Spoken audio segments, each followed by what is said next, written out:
everyone! Welcome back to CJ Reads. Yeah. I'm going to talk about a few things in this video today, okay? 1, a book haul. 2, recent reads. 3, some store news. And 4, house updates. Why not, right? Chatty update video. To start off with the book haul, we just got back from a week in Portland, Oregon. I went to Powell's twice while I was there. If you're new to this channel for some reason, we lived in Portland for 10 years. I'm very well acquainted with Powell's, and I can confirm God is still present in the Powell's shelves. It still hits exactly the same. These are the books that I got. Let's walk through them. First up, Song of Solomon, Toni Morrison. I love this book. I've read this book. I own this book, but I don't own the trade paperback version, which is this. I collect Toni Morrison editions, and that's all I got to say about this. I love the type treatment. I love the rainbow. I love this book. One thing to note too, book shopping. I own a bookstore now. I get discounts on books at wholesale prices, so I really try to rein it in when I'm bookstore shopping at places that aren't my own. So all of these are used or remainder books. That's kind of the rule I give myself. I'm like not buying a hardback new release at a bookstore anymore. Just doesn't make sense financially. Bright Unbearable Reality, essays by Anna Badkin. This is a little nerd New York Review of Books. A chronicle of a world on the move, Anna Badkin seeks what separates and binds us at a time when 1 in 7 people has left their birthplace. So I think this is about like diaspora, what it means to travel, to move away from your homeland. Honestly, I don't know much about this book, but the blurbs on the back, yeah, it was blurred by Eileen Miles, so that's a yes for me, dog. I love an essay collection, as we know. We'll see how I get on with it. Freedom by Jonathan Franzen. I already own this book.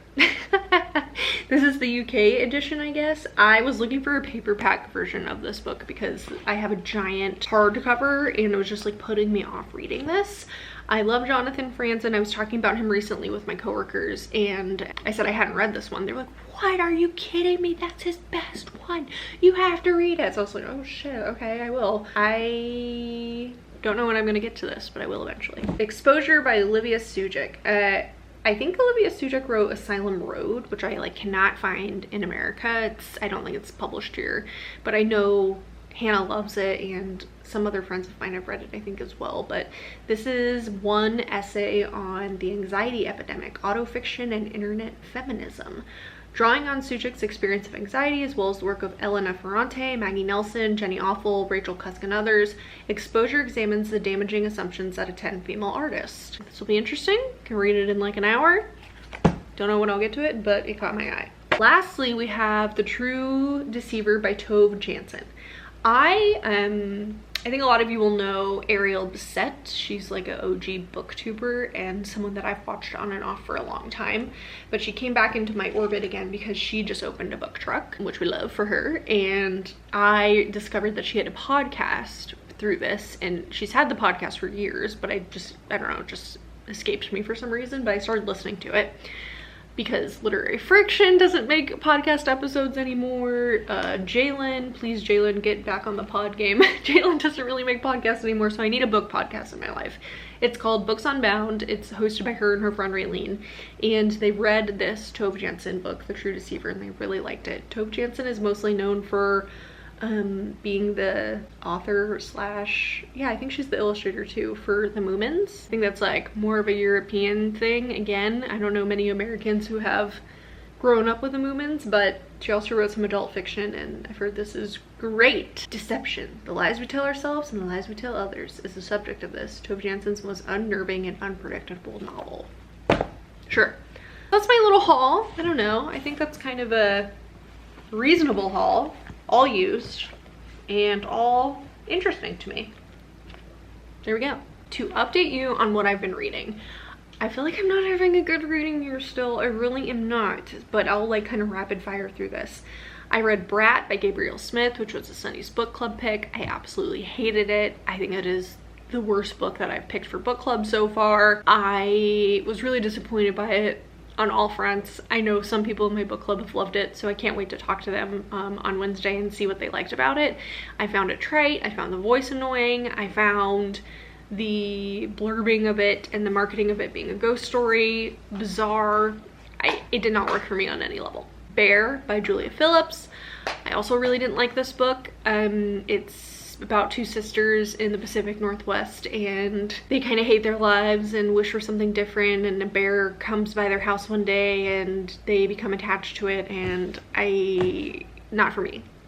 Not for me. Blue Sisters by Coco Malors, also not for me. I don't know, this is kind of like a contemporary millennial novel following three sisters, four actually, one of who is dead, and talks about addiction and sisterhood and endometriosis and family and what like siblinghood allows of one another, of each other, and like how they can behave badly basically. I thought it was like pretty corny and kind of hitting like diversity bingo. It's like lesbian character, women's health issue character, queer character.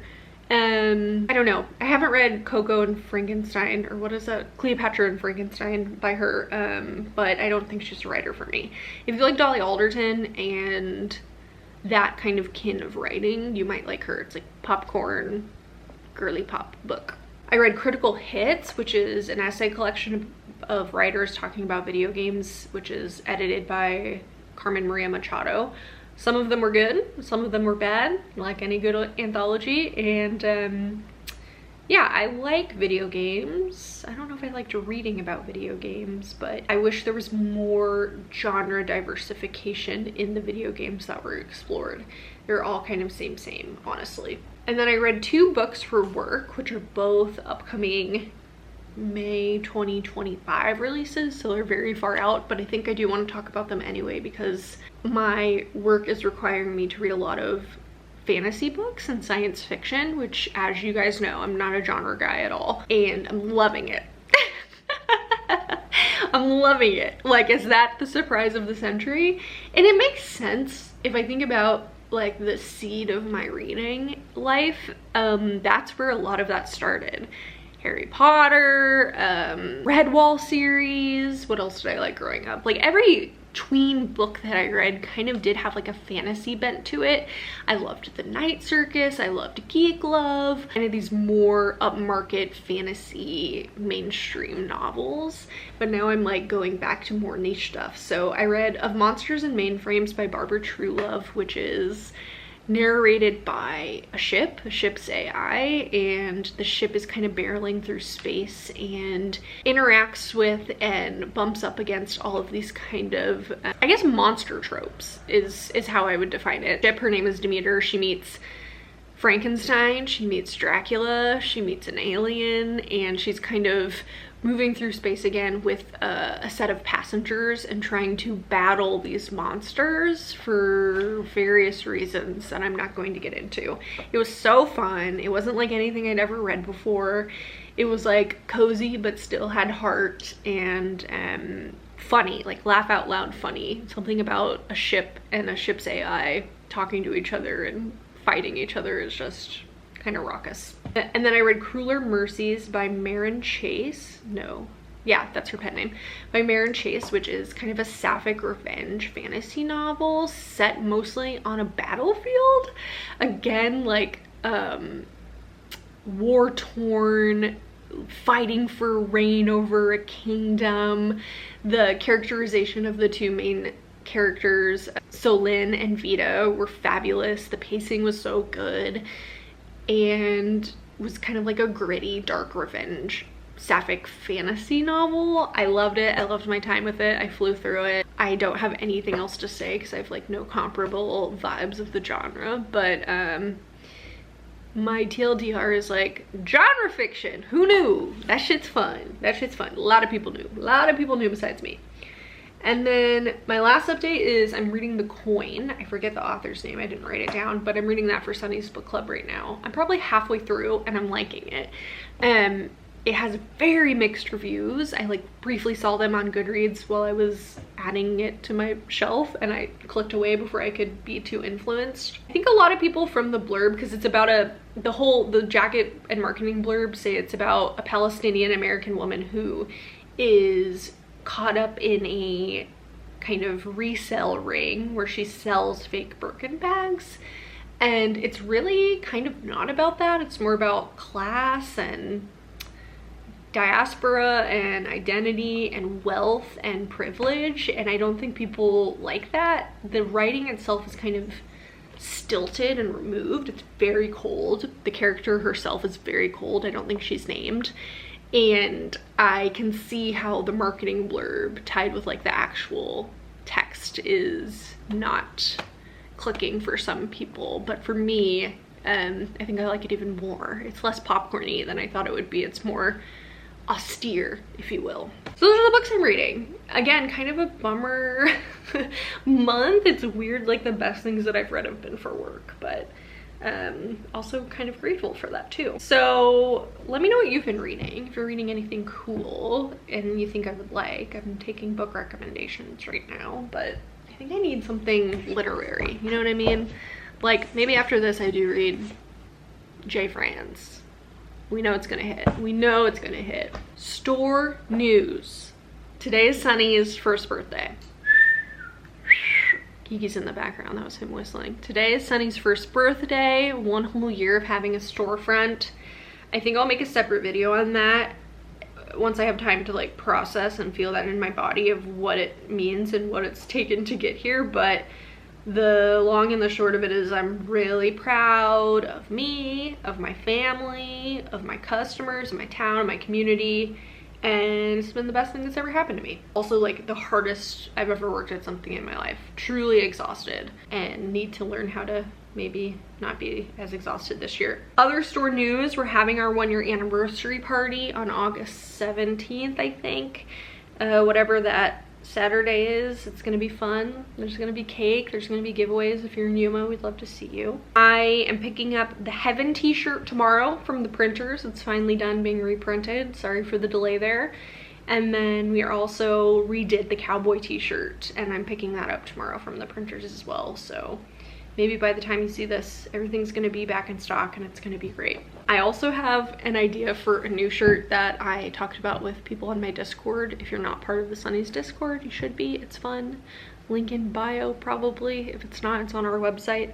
But it's gonna say, good girls go to heaven, bad girls go to Sunny's bookstore on it. I think it's incredible. I think that's a winner. So when that's gonna be out, I don't know, probably months from now, but keep your eye on that. That's the store news. It's just humming along at this point. I'm excited to plan a celebration and get the party going. And then lastly, house updates. So we just moved back into our house last week.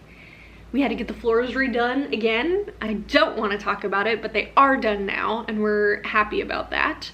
And I don't know when the last time I talked about the house was, but our kitchen is completely done now. I'll post pictures of it here. I took a few for Instagram, and we're loving the kitchen. No complaints. She's beautiful and perfect to us. And our bathroom is also, for the majority, done. I haven't photographed that yet.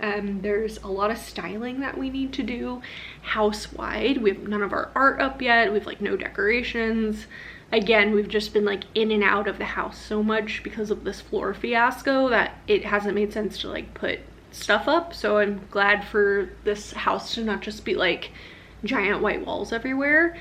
And we're gonna take our time with that and like see exactly where we want things and go slow. I think that's the motto with decorating, right? And then tomorrow, very excitingly, very excitingly, we are getting our cabinet maker in, and he is installing some built-in desk shelving situation that we have for our office room. We have been working from like the couch and the kitchen table for the last 2 years. We did have like shitty IKEA desks, but that room like never felt good to be in. It's the darkest room in the house, and before we like remodeled the floors and everything, it was carpeted and it was just like very gross and didn't feel like investing time in decorating it, knowing that it would all be ripped out, right? So he's doing like a built-in shelving situation and desk. I'll post a picture of the render here, but we're painting everything bright yellow. It's more of like a mustard yellow. I think it's actually called a gold. I forget the name of the swatch, but gold something. Gold Blaze? Blaze Gold? And Blaze It Gold 42069 boobs. That's what it's called. But we're painting that, and I'm so excited to have a place to work from and set up my sewing machine and have more book storage, because we're out of room already, people. We're basically out of room over here. It's getting chaotic on the shelves behind me. And lastly, did I already say lastly about the home updates? This is really the last thing. We impulsively are building a pool. I don't know if you guys have heard of cowboy pools or stock tank pools, but it's been an idea that I've had for a while, because in-ground pools are like at least $75,000. I don't know if you knew that, but they're incredibly expensive to build. So I was like, okay, not doing that. But these stock tank pools are like, I don't know, $3 maybe, much cheaper than 75, and you can kind of decorate them and do what you want with them. So we ordered one from a company, and it's going to be delivered in mid-August. And we also decided to rip up all of our landscaping on one side of our house to kind of make it more better and do landscaping. Before, it was just like a huge concrete path, which makes sense in our area. A lot of people use their houses down here and park their trailers, their like travel trailers outside, because they're snowbirds and they like want just a flat ground, but it was like concrete hell. So we ripped all of that up, and we're going to landscape it and like make a path and like some paver stepping stones and put some cactus on the side and some corten edging and make it like really cute. I'm not looking forward to any of that at all, because I hate doing physical labor, especially yard work. But let's be honest, we know Kiki's gonna do the majority of that anyway, so I don't even know why I'm fearful of that. But that's all to come very soon, because we are throwing a big party in October, so we kind of have a deadline for like shit to start getting done now in our house, which is good. I think we need it to like finish off the last dregs of this 2-year-long process, right? You get to a point where you're like, okay, this is good enough, it's better than it was, but it's not done. You know what I mean? You know what I mean. Lots to do, but lots has happened. It's crazy how much has happened. Like, we've renovated this entire house and the entire house behind us, my dad's house, our little guest house. So more to come. More to come, baby. That's what I've been up to. See you soon. Love ya. Bye.